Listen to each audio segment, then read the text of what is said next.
Hey guys, Mike Mullinow here, going stir crazy with the shelter in place order we have here in California. So, thought I'd take this time to share a little tip with you guys that's worked phenomenally well for me, saved me a lot of money in baits, as well as cost next to nothing really. So, we're all familiar with wacky rigs or Nico rig setups using a tool like this with O-rings, basically.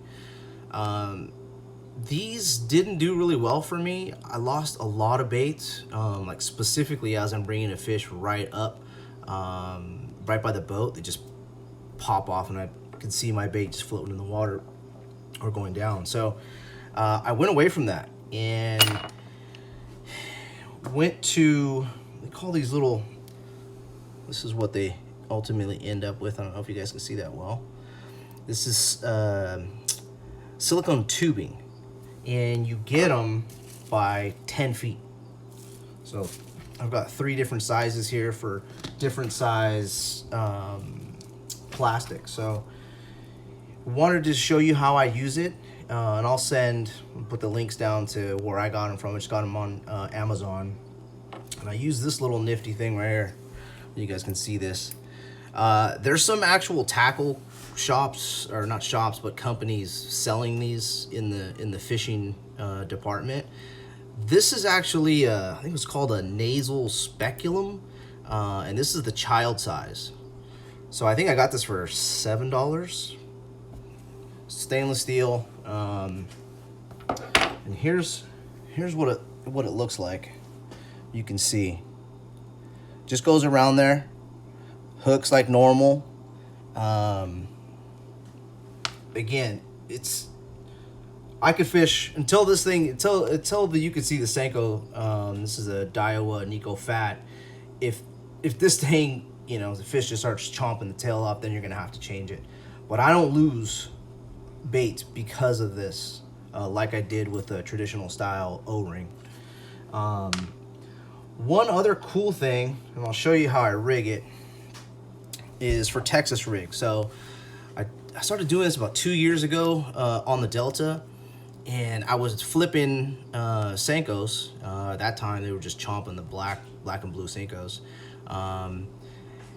And I would go through a Senko fish. It was crazy. And it all started splitting right at the top. So I started to do this, and you can see, just like a normal Texas rig. Pop it in there. Now it's all weedless. But now I'm taking one of these, putting it in here, and I'm adding it right to the top. We'll see how this goes down. Actually, this is the bigger size that I would normally use for a full-size Senko. This is, again, the Daiwa Nico Fat. But once I started doing this, I think I went through the best day that I've had using this, and when there was on a Senko bite, I think I only used 3 the entire day. The thing just stayed on there, stayed plugged.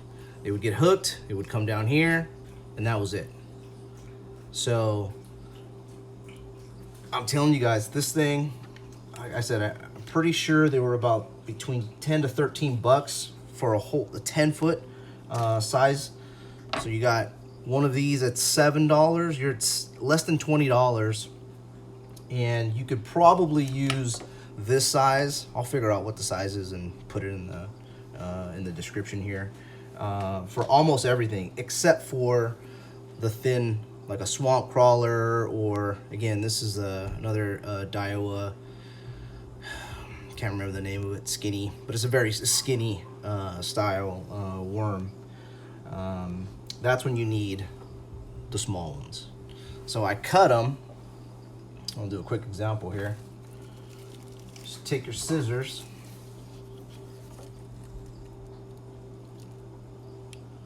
cut a piece off, and that's it. My only advice once you guys start doing this is don't do it too fat. You can get real thin on here if you want. I have yet to break one of these. I mean, there's just, you can see I'll put a hook in here and hold it.